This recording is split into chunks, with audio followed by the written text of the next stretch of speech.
আসসালামু আলাইকুম। শুরু হচ্ছে ট্রান্সলেশন টিপস অ্যান্ড প্র্যাকটিস কোর্সের ক্লাস। আজকের class translation code 5 complement. Complement কি চেনার উপায় সংক্রান্ত বিস্তারিত আলোচনা। তো শুরুতেই আমাদের সাথে আমরা একটু দেখে নিচ্ছি কমপ্লিমেন্ট চেনার আগে কমপ্লিমেন্ট সম্পর্কে বিশেষ কিছু তথ্য। সেই তথ্যগুলো জানতে পারলে আমাদের কমপ্লিমেন্ট সম্পর্কে মূল ধারণাটা কমপ্লিট হবে। তো প্রথমে এই কমপ্লিমেন্ট চেনার উপায় বা অবস্থান হিসাবে আমরা দেখব কমপ্লিমেন্ট কি জিনিস। কমপ্লিমেন্ট হচ্ছে সাবজেক্ট এর একটা বাক্যের সাবজেক্টের পরিচয়বাচক নাউন বা অ্যাডজেক্টিভ। তার মানে আমরা যখন কোনো বাক্যে একটা সাবজেক্ট দেখব, ওই সাবজেক্টের একটা পরিচয়, মানে সাবজেক্টটা কি, সাবজেক্টের পরিচয় কি, সেই পরিচয়মূলক আইডেন্টিফাইটাই হচ্ছে কমপ্লিমেন্ট। সো কমপ্লিমেন্টকে এক অর্থে বলা যায় এটা সাবজেক্টের যেহেতু কমপ্লিমেন্ট বা সাবজেক্টকে কমপ্লিমেন্ট হিসাবে পরিচয় প্রদান করে, তাহলে এটা হচ্ছে এক ধরনের অ্যাডজেক্টিভও হতে পারে। ঠিক আছে, আচ্ছা তাহলে এরপর দেখেন 2 নম্বর বৈশিষ্ট্যটা বলছি, সাবজেক্ট আর কমপ্লিমেন্টের মধ্যে সাবজেক্ট আর কমপ্লিমেন্ট একই ব্যক্তি, বস্তু বা বিষয়। এই কথাটা একটু মনে রাখতে হবে। অনেকেই সালাম দিয়েছেন, ওয়ালাইকুম আসসালাম। আমরা ক্লাস শুরু করে দিয়েছি, আপনারা একটু ক্লাসটা শেয়ার করে দেবেন। আজকের ক্লাস শেয়ার করলেও কিন্তু আপনারা পাচ্ছেন হচ্ছে একটা ট্রান্সলেশন, একটা ইংলিশ লিটারেচার বই ফ্রি, আর সাপ্তাহিক আয়োজনে তো থাকবেই এক্সপার্ট ইংলিশ। ওকে, তাহলে আমরা সাবজেক্ট আর কমপ্লিমেন্টের একই ব্যক্তি বা বস্তু কিভাবে হয় উদাহরণটা দেখি। হি লুকস আইডল, মানে তাকে দেখতে অলস, তার মানে সে হয় অলস। এখানে যে হি সেই আইডল, মানে হচ্ছে হি নিজেই অলস। তাহলে আমরা বুঝতে পারছি যে হি সম্পর্কে অতিরিক্ত তথ্যটা হচ্ছে অলস, তার মানে এই হি এর বৈশিষ্ট্য স্বরূপ এখানে বলা হচ্ছে সে হচ্ছে অলস। তাহলে এটা হলো একটা অ্যাডজেক্টিভ। এরা সাধারণত ইংরেজি বাক্যে linking verb am is are was were become feel appear smell stay sound seem look taste নেমেন ইত্যাদির পরে বসে। এইটা একটা ইংরেজি সেন্টেন্সের ক্ষেত্রে আলোচনা দিয়েছি, কিন্তু ইংরেজি সেন্টেন্সের এই আলোচনাটা হচ্ছে জরুরি হলো আমরা বাংলা থেকে ইংলিশ করব, দ্যাটস ওয়াই সেই আলোচনাগুলো ক্লিয়ার। ইলিয়াস ভাই যুক্ত হয়েছেন। তাহলে ইংরেজি বাক্যের লিঙ্কিং ভার্বগুলো কি জাস্ট একবার একটু দেখে নেই। এইটা দেখলে আমার কি সুবিধা হবে? সুবিধা হচ্ছে আমরা বাংলা বাক্যে যখন এরকম কমপ্লিমেন্ট পাবো তখন ওই সেন্টেন্সগুলোতে ইংরেজিতে আমাদের এই ভার্বগুলো আসবে। সেগুলো কি কি? যেমন হচ্ছে am, is, are, was, were, become, feel, appear, smell, stay, sound, seem, look, taste, remain. এইগুলো হচ্ছে লিঙ্কিং ভার্ব। ওকে, 4 নম্বর ফিচার্সটা হচ্ছে একটি বাক্যে হয় অবজেক্ট থাকবে নতুবা ওই বাক্যে কমপ্লিমেন্ট থাকবে। এটা আরেকটা ধারণা। আমরা গতদিন যখন অবজেক্টের ক্লাস করি তখন কিন্তু এভাবেই বলেছিলাম যে অবজেক্ট আর কমপ্লিমেন্টের একটা পার্থক্য আছে। অবজেক্ট আর কমপ্লিমেন্টের একটা পার্থক্য আছে। সো কমপ্লিমেন্ট হচ্ছে সাবজেক্ট সম্পর্কে অতিরিক্ত ধারণা দেয়, অ্যাডজেক্টিভের কাজ করে।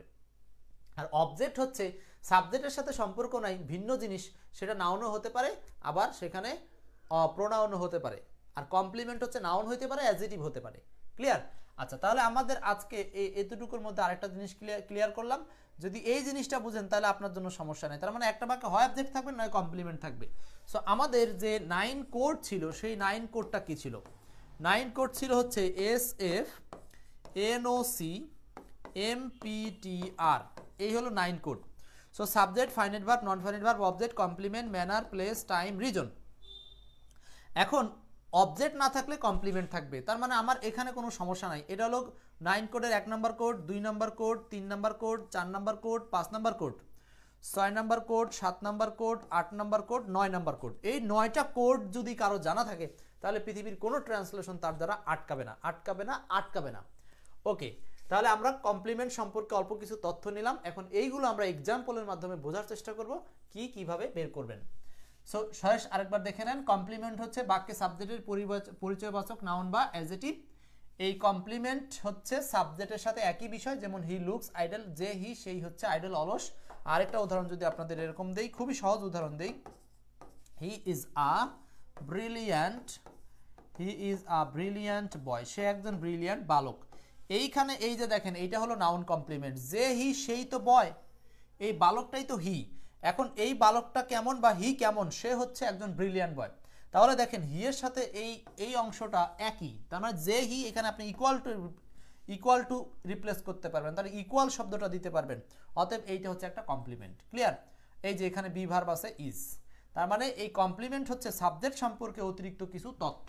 তার মানে সাবজেক্টটা কে? সাবজেক্ট হচ্ছে একটা ব্রিলিয়ান্ট বয়। ক্লিয়ার? তাহলে আমরা কমপ্লিমেন্ট চেনার ক্ষেত্রে এই কয়েকটা জিনিস মনে রাখলে হবে। কমপ্লিমেন্ট হচ্ছে সাবজেক্ট সম্পর্কে অতিরিক্ত তথ্য। এখন বাংলায় যদি আমরা এরকম কয়েকটা সেন্টেন্স বলি সেটা কিরকম হয়? যেমন রহিম একজন ডক্টর, এটা রহিমের একটা পরিচয় হচ্ছে ডক্টর, রহিম আর ডক্টর ইকুয়াল টু, যে রহিম সেই ডক্টর, এটা একটা কমপ্লিমেন্ট। আচ্ছা, তারপরে এরকম আরো কমপ্লিমেন্ট কি বলতে পারি, যে হেনা খুব সুন্দরী, তার মানে যে হেনা সেই সুন্দরী, তার মানে হেনা আর সুন্দরী এই দুটো হচ্ছে একই জিনিস, তার মানে হেনা হলো সাবজেক্ট আর সুন্দরী এটা হচ্ছে কমপ্লিমেন্ট, তার মানে ওটা হলো অ্যাডজেক্টিভ কমপ্লিমেন্ট। তো কমপ্লিমেন্ট কখনো নাউন হয়, কখনো অ্যাডজেক্টিভ হয়, ক্লিয়ার? আচ্ছা, তারপরে যদি বলি যে সে সুস্থ, তার মানে সে আর সুস্থ, যে সে সেই তো সুস্থ, তার মানে সে সুস্থ। এই যে দেখেন ইকুয়াল টু মাঝখানে রিপ্লেস করা যায়, তার মানে এই সে বা তিনি সম্পর্কে অতিরিক্ত পরিচয় হচ্ছে সুস্থ, মানে তার অবস্থাটা কি, তার মানে কমপ্লিমেন্ট হচ্ছে অতিরিক্ত পরিচয় বা তা ব্যক্তির অবস্থা, ব্যাস। আপাতত এইটুক জানলেই হচ্ছে। এখন আমরা এখানে একটু যাব, এই কমপ্লিমেন্টগুলো চেনার ক্ষেত্রে আমাদের কিছু উদাহরণের আলোচনা আছে, আমরা সেই এক্সাম্পলগুলোতে যাওয়ার চেষ্টা করছি। দাঁড়ান, একেবারে প্রথম এই দুইটা উদাহরণ দিয়ে আমরা আমাদের আলোচনা শুরু করতে পারি। বলেন এখন আপনারা এখান থেকে বের করবেন, খুবই সহজ সহজ উদাহরণ দিয়েছি, কারণ আমাদের কিন্তু সামনে কঠিন ক্লাস আছে। So translation tips and practice, এই 9 কোডের ট্রান্সলেশনে আপনাদেরকে এগুলো যা শেখাচ্ছি খুবই প্রয়োজনীয়।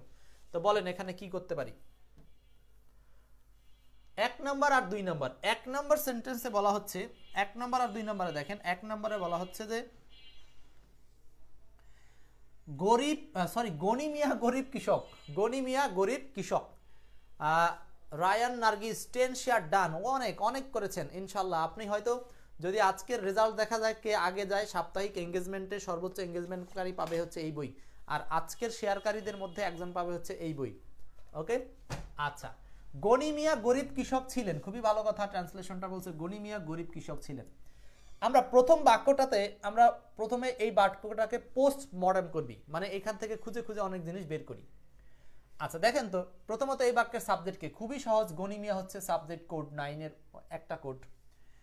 ছিলেন এইটা হচ্ছে ফাইনাইট ভার্ব, ছিলেন কি ব্যাপার, ছিলেন এইটা হচ্ছে ফাইনাইট ভার্ব। এইবার দেখেন এই যে গরিব কৃষক, এটা কার পরিচয়, এইটা হচ্ছে এই গনিমিয়ার পরিচয়, রাইট? যে গনিমিয়া সেই তো গরিব কৃষক, তার মানে আমরা খুব সহজেই বুঝে নিলাম এইটা হচ্ছে গনিমিয়ার একটা কমপ্লিমেন্ট, মানে সাবজেক্ট কমপ্লিমেন্ট। তো এইটা কমপ্লিমেন্ট, আমাদের এই সেন্টেন্সের 3টা এলিমেন্টস খুঁজে বের করা হয়ে গেছে।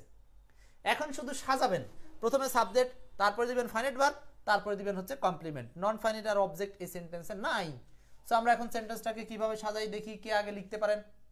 আমিরুল ভাই লিখছেন হচ্ছে গনি মিয়া ওয়াজ পুর ফার্মার, খুবই সুন্দর হতে পারে, গনি মিয়া ওয়াজ ছিলেন, আচ্ছা, এ পুর ফার্মার,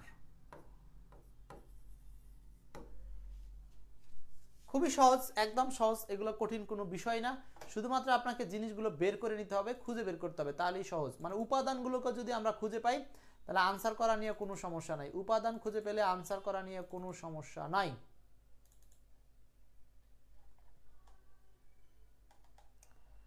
এর পরেরটা বলেন, পরেরটা কি হবে আনসার? পরেরটা দেখেন কি হবে, স্বাবলম্বন সর্বশ্রেষ্ঠ অবলম্বন, কি মারাত্মক কথা। এখন এই সেন্টেন্সটা দেখেন, ছোট্ট একটা সেন্টেন্স, আপনি কিভাবে শুরু করবেন এটাই বুঝতে পারবেন না, কারণ ট্রান্সলেশন আরেকটা বিষয়, ট্রান্সলেশন না জানলে কোনোদিনও রিটেন ভালো হবে না, আর রিটেন না হলে জীবনও চাকরি হবে না। চাকরি করতে হলে ওই মরা ধরা চাকরি কিন্তু শুধু প্রিলি দিয়েই হয় মাগার, কিন্তু রিটেন ছাড়া ভালো চাকরি হয় না। সো রিটেন আপনাকে করতেই হবে, ট্রান্সলেশনের A to Z জানতেই হবে। ট্রান্সলেশন না জানলে আপনি মনে করেন যে ইংরেজির ফিল্ডে একেবারে জিরো। স্বাবলম্বনই সর্বশ্রেষ্ঠ অবলম্বন, আমি তো সারা জীবন ধরে শিখছি, আরো শিখছি। এই যে স্বাবলম্বন, এইটা হলো এই বাক্যের সাবজেক্ট, এই অবলম্বন সর্বশ্রেষ্ঠ অবলম্বন, আচ্ছা সর্বশ্রেষ্ঠ অবলম্বন, এই দুইটা জিনিসই আছে এই বাক্যে, একটা হলো সাবজেক্ট আর একটা হলো কমপ্লিমেন্ট। আহা কি সেন্টেন্স। এখন এই বাক্যের ফাইনাইট ভার্ব কই, ফাইনাইট ভার্ব কই? মনে রাখবেন এই ধরনের সাবজেক্ট কমপ্লিমেন্ট যুক্ত বাক্যের ফাইনাইট ভার্ব হচ্ছে সাধারণত প্রেজেন্ট ইনডেফিনিট টেন্সের হয় নামক ক্রিয়াটি, যেটি আসলে বাক্যের মধ্যে উজ্জ্ব থাকে। হয় নামক ক্রিয়া বাক্যে কি থাকে? উজ্জ্ব থাকে। হয় নামক ক্রিয়া বাক্যে উজ্জ্ব থাকে। হয় নামক ক্রিয়াটা কি হয়? বাক্যে উজ্জ্ব থাকে। হয় নামক ক্রিয়া বাক্যে উজ্জ্ব থাকে। তো স্বাবলম্বন হয় সর্বশ্রেষ্ঠ অবলম্বন, স্বাবলম্বন হয় সর্বশ্রেষ্ঠ অবলম্বন। সো এটাকে আমরা এখন ট্রান্সলেশন কি করব? কারণ কে জানেন স্বাবলম্বন শব্দের ইংলিশ কি? স্বাবলম্বন শব্দের ইংলিশ হচ্ছে সেলফ হেল্প। সেলফ হেল্প কথাটার মানে হচ্ছে স্বাবলম্বন। সেলফ হেল্প এটা হচ্ছে স্বাবলম্বন। আর এই বাক্যের ফাইনাইট ভার্ব হচ্ছে ইজ। আর সর্বশ্রেষ্ঠ অবলম্বন the best help. The best help এটা একটা প্রবাদ আছে অবশ্য। তার মানে self help is the best help. Self help is the best help. চাকরি পাওয়ার জন্য জীবনে আপনি আপনার যে উপকার করতে পারবেন, পৃথিবীর কেউ আপনাকে এত উপকার করতে পারবে না, আমিও না, অন্য কেউ না। সো আপনার চাকরির জন্য আপনাকে রুটিন করে প্রতিনিয়ত পড়তে হবে, পড়তে হবে, পড়তে হবে, পড়তে হবে, নতুবা চাকরি হবে না। চাকরির জন্য এত সহজে চাকরি কপালে মিটবে না। রিটেন পড়তে হবে, প্রিলি পড়তে হবে, সব পড়তে হবে, সব। তাহলে আমরা দেখলাম self help is the best help, এইটা হচ্ছে সাবজেক্ট আর এইটা হচ্ছে কমপ্লিমেন্ট। আর এই বাক্যের একটা ভার্ব রয়েছে, ফাইনাইট ভার্ব, সেটা হচ্ছে ইজ। ক্লিয়ার? তাহলে আমরা এই সেন্টেন্সে কি দেখলাম? কমপ্লিমেন্ট সম্পর্কে কি ধারণা পেলাম? কমপ্লিমেন্ট একটা বাক্যে একাধিক শব্দ দিয়েও হতে পারে। কমপ্লিমেন্ট যুক্ত বাক্যে কখনো কখনো হয় নামক ভার্বটা উজ্জ্ব থাকতে পারে। কমপ্লিমেন্ট সাধারণত এই যে একজন কৃষক, এইটা একটা নাউন আকারে আছে, এই নাউন কমপ্লিমেন্টও সেন্টেন্সে হতে পারে, নাউন কমপ্লিমেন্টও সেন্টেন্সে থাকতে পারে, নাউন কমপ্লিমেন্ট। ক্লিয়ার? আচ্ছা, এরপর আসেন পরেরটাতে যাচ্ছি, আমরা পরের প্রশ্নে যাচ্ছি।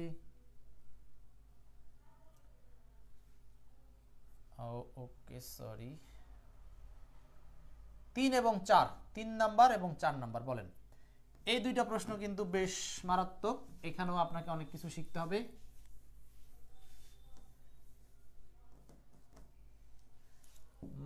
বুঝছি, বোর্ডে হচ্ছে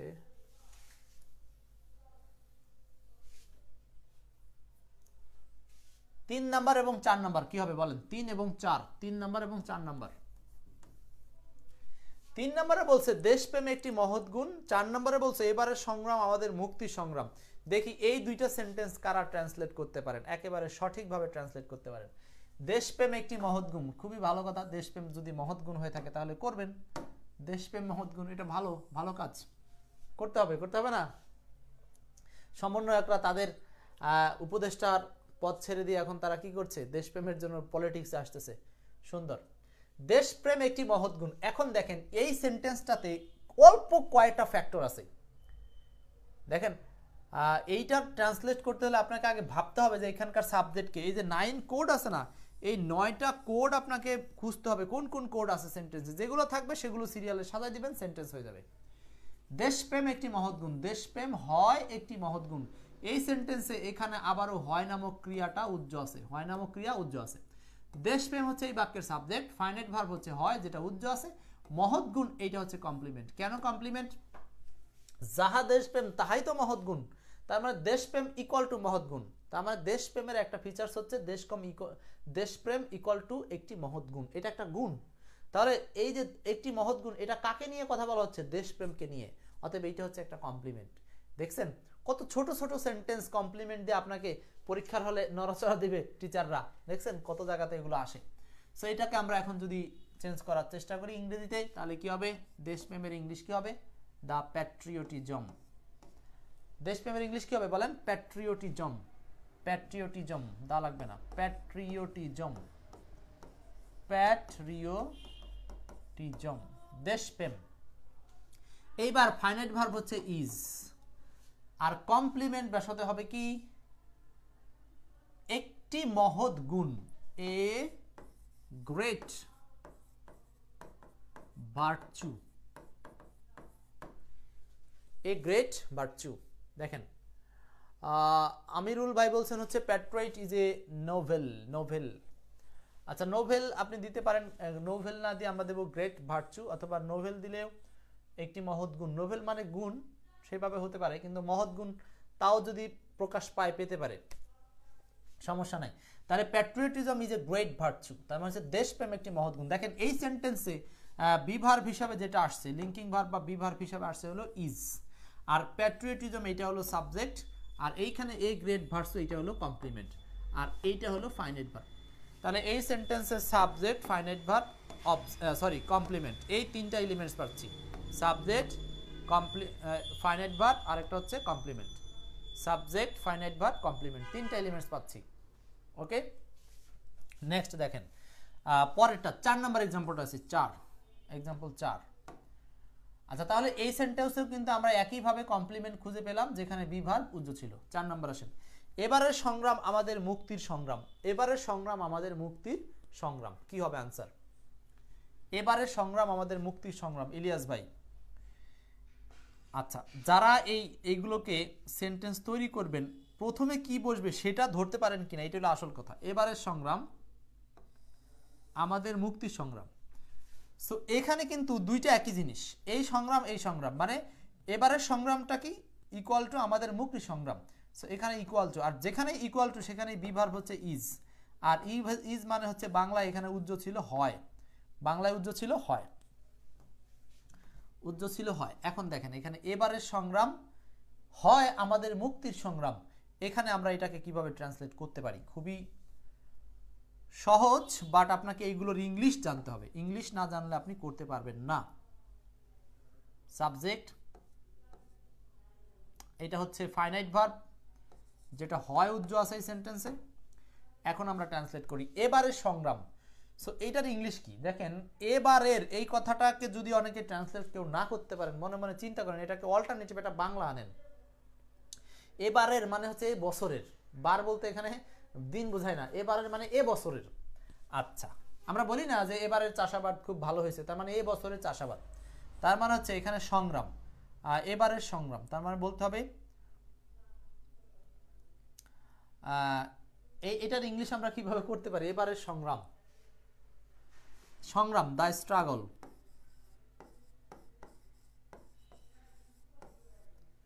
দিস ইয়ার এই বছরের, দ্য স্ট্রাগল দিস ইয়ার এবারের সংগ্রাম বা এই বছরের সংগ্রাম। আর বিভার্বের এটা হবে হলো ইজ। আচ্ছা, আমিরুল বলছেন হচ্ছে দিস ওয়ার এই যুদ্ধ। হ্যাঁ, এই যে দেখেন আমরা হয়তো সাবজেক্ট চিনলাম কিন্তু সেটাকে কনভার্ট করতে পারলাম না, তখন কিন্তু আমরা মার্কিং পাবো না। সো এবারের সংগ্রামের ইংলিশ হচ্ছে দ্য স্ট্রাগল দিস ইয়ার এই বছরের সংগ্রাম মানে এবারের সংগ্রাম ইজ আমাদের মুক্তির সংগ্রাম, আওয়ার, ও সরি আওয়ার না, এখানে ইজ আবারও স্ট্রাগল, ইজ দ্য স্ট্রাগল আমাদের অফ আওয়ার লিবার্টি।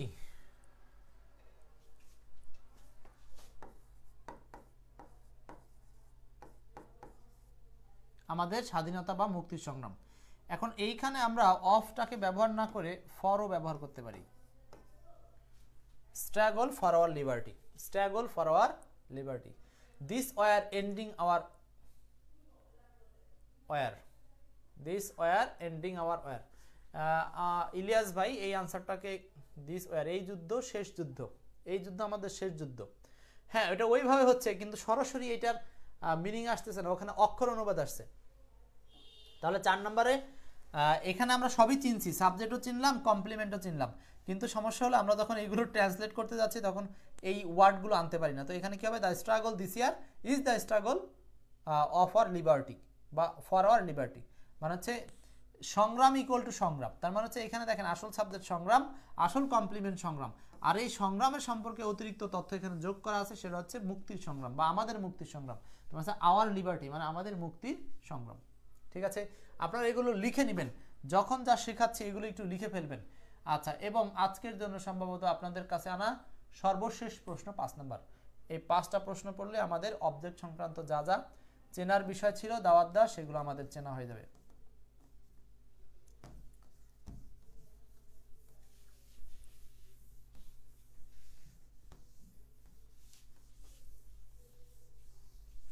বলেন এখানে কি হবে? এটা 5 নম্বর প্রশ্ন। 5, বিবাহ নারী পুরুষের একত্রে বসবাস করার আইনগত চুক্তি, সামাজিক ও ধর্মীয় ব্যবস্থা। আজকের ক্লাসের শেষ সেন্টেন্স কিন্তু এটা বলছে, বিবাহ নারী পুরুষের একত্রে বসবাস করার আইনগত চুক্তি, সামাজিক ও ধর্মীয় ব্যবস্থা, আইনগত চুক্তি, সামাজিক ও ধর্মীয় ব্যবস্থা। 5 নাম্বার বলছে হচ্ছে বিবাহ নারী পুরুষের একত্রে বসবাস করার আইনগত চুক্তি। আচ্ছা, প্রথমে আমরা এই বাক্যের সাবজেক্ট খুঁজি। সাবজেক্ট হচ্ছে বিবাহ, সাবজেক্ট হচ্ছে বিবাহ, বিবাহ এটা হলো সাবজেক্ট। আইনগত চুক্তি, বিবাহ সমান সমান কি, এই যে এখানে বোঝা যাচ্ছে বিবাহ সমান সমান, এখানে কি উপাদান পাচ্ছেন, বিবাহ একটা চুক্তি, মানে বিবাহের একটা পরিচয় দেওয়া আছে, সংজ্ঞা দেওয়া আছে। তার মানে সাবজেক্ট সম্পর্কে যে সংজ্ঞাটা দেওয়া থাকবে সেটাই হচ্ছে ওই সাবজেক্টের কমপ্লিমেন্ট। তো বলছে বিবাহ হচ্ছে একটা আইনগত চুক্তি, আইনগত চুক্তি এটা হচ্ছে একটা কমপ্লিমেন্ট। ওকে, ভালো কথা। এরপরে নারী পুরুষের একত্রে বসবাস করার, এখন আসেন এইটা হচ্ছে এইটা হলো একটা নন ফাইনাইট ভার্ব, মানে বসবাস করার, আমরা এটাকে দুই ভাগে ভাগ করতে পারি এখানে। বসবাস করার, বসবাস করার এইটা হলো নন ফাইনাইট ভার্ব। এখন হচ্ছে এই বসবাস করার এইটুকের পরে আমরা আবার এই অবজেক্টটাকে বসাবো, নারী পুরুষের একত্রে, কাদের কাদের, এইটা হলো অবজেক্ট হিসেবে কাজ করবে। এখন দেখেন এই সেন্টেন্সটা সাজাতে পারবো, সামাজিক ও ধর্মীয় ব্যবস্থা, আইনগত চুক্তি, সামাজিক ও ধর্মীয় ব্যবস্থা। ও আচ্ছা, তার মানে বিবাহ সম্পর্কে আরো পরিচয় আছে, আইনগত চুক্তি, সামাজিক ও ধর্মীয় ব্যবস্থা, এগুলোও কমপ্লিমেন্ট। তার মানে বিবাহটা হচ্ছে চুক্তি, সামাজিক ও ধর্মীয় ব্যবস্থা দুটোই। তাহলে আমরা পুরোটাই হচ্ছে কমপ্লিমেন্ট, পুরোটাই কমপ্লিমেন্ট। এবার একটু দেখেন, আচ্ছা তাহলে আমরা এখন এটাকে একটু সাজাই, সাজালে কি হচ্ছে, সাবজেক্ট হচ্ছে marriage,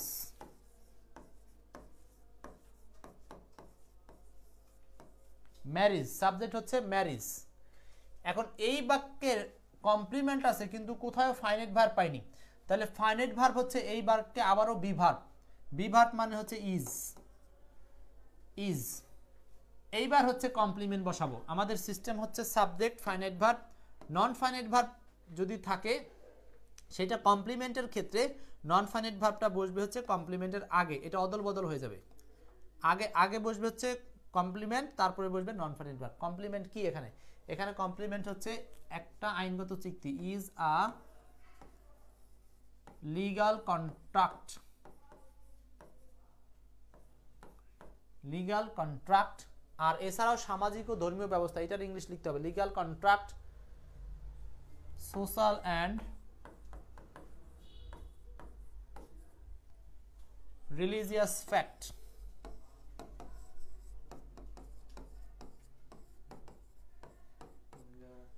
social and religious fact, social and religious fact. এরপরে হচ্ছে এই বাকি অংশ বসাবো, নন ফাইনাইট ভার্ব, বসবাস করার, টু লিভ, টু লিভ, বসবাস করা, নারী ও পুরুষের একত্রে, টু লিভ, কোন যাবে,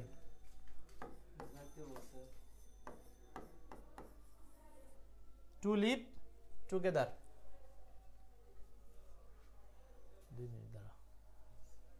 বিবাহ নারী পুরুষের একত্রে বসবাস করা, আইনগত চুক্তি, সামাজিক ও ধর্মীয় ব্যবস্থা, তার টু লিভ টুগেদার। এইবার কে কে, নারী এন্ড পুরুষ, টু লিভ টুগেদার, কি বলবো, আচ্ছা টু লিভ টুগেদার দিব নাকি এখানে একত্রে না দিয়ে বিটুইনও দিতে পারি, together man and women, man and women. এখানে আরেকটা জিনিস করা যায়, সেটা হচ্ছে এই টুগেদার ম্যান অ্যান্ড ওমেন এইটুককে না দিয়ে আমরা এখানে আরেকটা বিকল্প ইউজ করতে পারি, between a man and a women, এভাবেও দেওয়া যায়, ঠিক আছে, এইভাবেও কিন্তু সেন্টেন্সটাকে করা যাবে। তো দেখেন তাহলে আমরা কিন্তু এই বড় সেন্টেন্সটাকেও একবারে করলাম, এবং এখানে আরেকটা জিনিস দেখলাম, সেটা হচ্ছে কমপ্লিমেন্টের পজিশনটায় অনেকগুলো কমপ্লিমেন্ট থাকতে পারে, একটা হচ্ছে আইনগত চুক্তি, একটা হলো সামাজিক ও ধর্মীয় ব্যবস্থা, এখানে দুইটা কমপ্লিমেন্টের ব্যবহার আছে। সো দুইটা থাকলে আমাদেরকে দুইটা পরপর বসাইতে হবে, marriage is a legal contract, social and religious fact. এরপর হচ্ছে টু লিভ, বসবাস করতে বা বসবাস করার জন্য, between a man and women, অথবা আপনি বলতে পারেন to live together man and women, মানে হচ্ছে মানুষ, পুরুষ এবং মহিলাদের, নারী পুরুষদের একসাথে বসবাস করার একটা আইনগত চুক্তি। আচ্ছা এবার দেখেন,